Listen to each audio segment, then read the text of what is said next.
국내 영어 교육에서는 주어 have, 목적어, 동사, 원형이 오는 경우에 이 have를 사역동사라고 표현하죠. 물론 have 이외에도 make가 있고 have, 그리고 let 이 사역동사의 3대 동사로 설명이 되고 있습니다.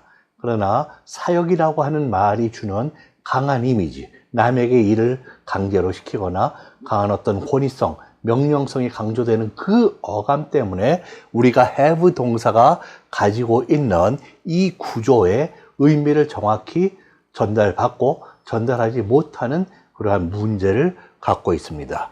이 have 동사가 사역동사로 사용되는 이 경우에는 주어의 의지가 목적어에 작용하는 경우가 있고, 그래서 주어의 어떤 발음이라든지 귀뜸을 해준다든지 알려준다든지 그렇게 하게 부탁을 한다든지, 물론 상당한 권위성이나 명령성이 강조되는 경우도 없지는 않지만 have의 주어의 의지가 반영되는 경우에 그렇게 강한 명령 강제성, 권위성을 가진 경우는 그다지 많지 않습니다. 또 주어의 의지와 무관하거나 반대되게 목적어가 동사 원형하는 그러한 상황에 전개가 되거나 그러한 상황의 변화가 있거나 그런데 주어가 또 처하게까지 되는 그런 의미를 전달할 수가 있어요. 이 두 번째 의미는 국내 영어 교육에서는 상당히 뜻밖의 그런 경우이기 때문에 우리가 주의해야 됩니다. 조금 더 자세하게 이 구문, 주어, have, 목적어, 동사, 원형이 오는 그런 구조의 의미에 대해서 개관을 해드리자면, 가장 커다란 이 의미를 우리가 오해하는 것의 주범이 국내에서 사역동사라는 말을 사용해서 학생들에게 가르치는 것입니다.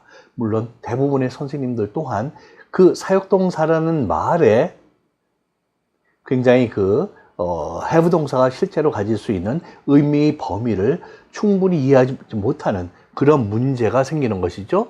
이 사역동사라고 함으로써 그렇게 사역, 일을 시킨다, 국어 사전에 나오는 그런 뜻인데요. 일을 하게 만든다라는 그런 낱말이 사용되고, 실제로 많은 그런 영어의 have 동사가 나오는 표현들이 국내에서 사용하는 것은 그렇게 강제성이나 명령성을 강조하기 때문에 우리가 사역동사라는 이미지를 강하게 느끼게 되고 학생들 또한 그것이 전적인 의미로 받아들이게 된다는 것이죠.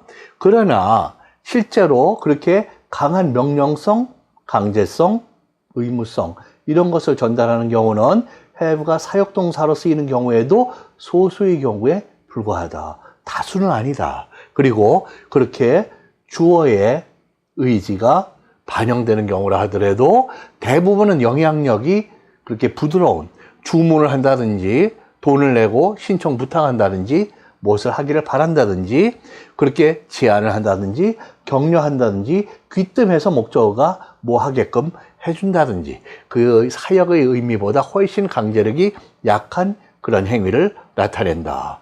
또 유의할 점으로는 상당수의 경우에는 주어의 발음이나 의지가 전혀 개입되지 않고 때로는 주어의 발음이나 의지와 반대로 목적어가 동사 원형의 동작이나 행위를 하거나 그런 상황이 전개되는데 주어가 처함을 나타내는 경우들도 있다라는 것이죠.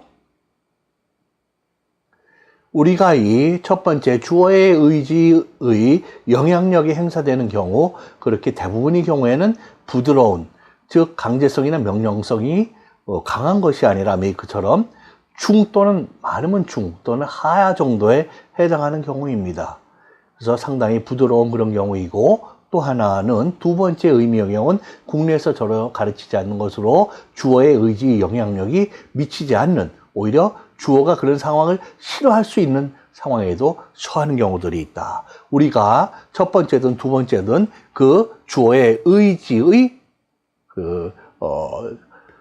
상당한 그 폭넓은 그 뉘앙스의 영역을 우리가 모른다면, 특히 두 번째 주어의 의지와 무관하거나 주어가 원하지 않는 상황이 전개되는데 초점이 있는 어법이라고 한다면, 우리가 이것을 모르면 영어로 표현된 그 글이나 말을 우리가 정확하게 받아들이지 못하게 되고, 말하는 사람 우리 또한 제대로 전달하거나 그래서 충분히 우리 의사를 전달하지 못하게 되는 그러한 문제가 발생하는 것이기 때문에 이 의미에 대해서는 우리가 상당히 유의하고 좋은 예문들을 통해서 빨리 우리가 잘못 알고 있는, 오해하고 있는 부분을 빨리 시정을 해야 됩니다. 그래서 오늘 강의는 또한 선생님들과 학습서들을 집필하는 선생님들께 각별히 중요한 그런 강의가 되겠습니다.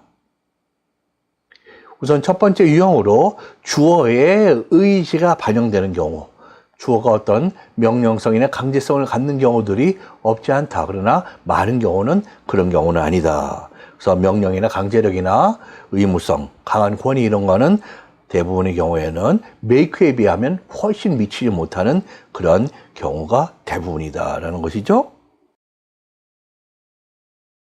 자, 두 번째 예문을 볼까요? 이것은 1967년의 영화 The Graduate, 졸업생입니다.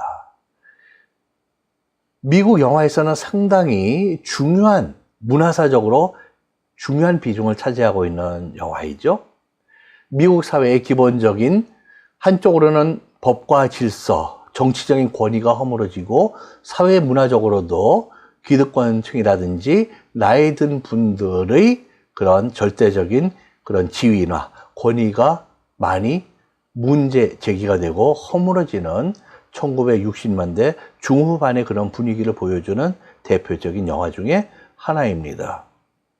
더스틴 호프만이 주연하는 여러분들 많이 아시죠? 물론 젊은이들은 이제 너무 오래된 그런 배우라서 많이 모르는 그런 사람들도 많이 있지만 미국 영화사상으로는 굉장히 중요한 작품입니다. 여기서 이 벤자민이 처음으로 호텔을 그다지 뭐 즐겁지 않은, 바람직하지 않은 상황으로 호텔에 체크인하게 됩니다. 그러면서 당황해하는 그런 모습인데요.